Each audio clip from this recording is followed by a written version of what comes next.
Hello, my name is Doug Dortch, minister at Captiva Chapel by the Sea. Thank you for joining me today as we consider a brief message on how we hold the treasure of our faith in earthen vessels, a message that I hope will give you some encouragement for your day. When I was a child, my family often ate in a restaurant that gave out candy to the kids after the meal, candy that they brought out in this huge treasure chest. It was like pirate's booty to a 6-year-old. The waiter would bring out this chest that was overlaid with faux gold, and you got to pick out whatever piece or two of candy that you wanted. It was a magical moment, to say the least.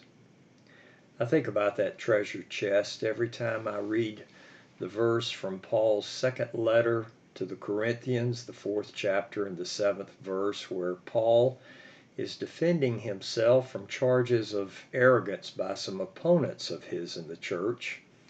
And there he reminds his readers of the magic and the mystery of the gospel of Jesus Christ. Paul writes, "For we have this treasure," speaking of the good news of Jesus, "for we have this treasure in earthen vessels."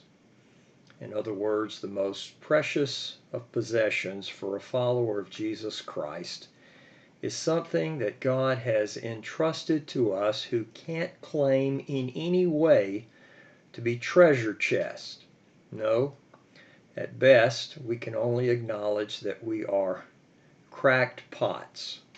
We are vessels that are prone to leak and to give way, and there's not much to celebrate there, is there? Until you look at how this verse ends.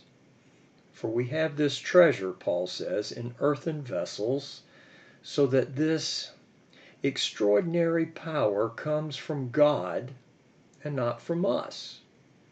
In other words, the hope of our faith doesn't rest with our ability to do anything or to contain anything or really to hold anything. Instead, the hope of our faith hinges on a God who holds us and contains us and does for us what we could never do for ourselves. Maybe this is a weak season for you.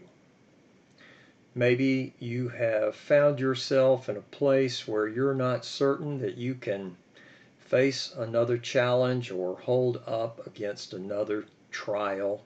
That's to be expected. We frail humans all have our limits. God didn't create us to live flawlessly. We're all sinners. But we're sinners who are saved by grace. And God loves us anyway.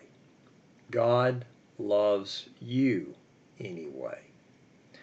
So think about that this week, so that the next time that you come up against something or someone that makes you anxious or uncertain or afraid, you can remember the God who in Jesus Christ opened up on the cross the grace that is sufficient for your every need, and who now invites you to take whatever grace you require for that moment.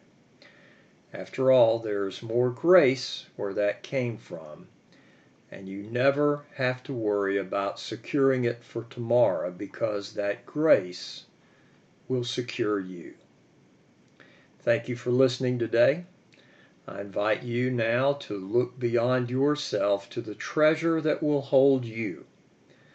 The treasure that will hold you forever, you earthen vessel, to the glory of God. Hold fast to that treasure, and I'll look forward to seeing you next week.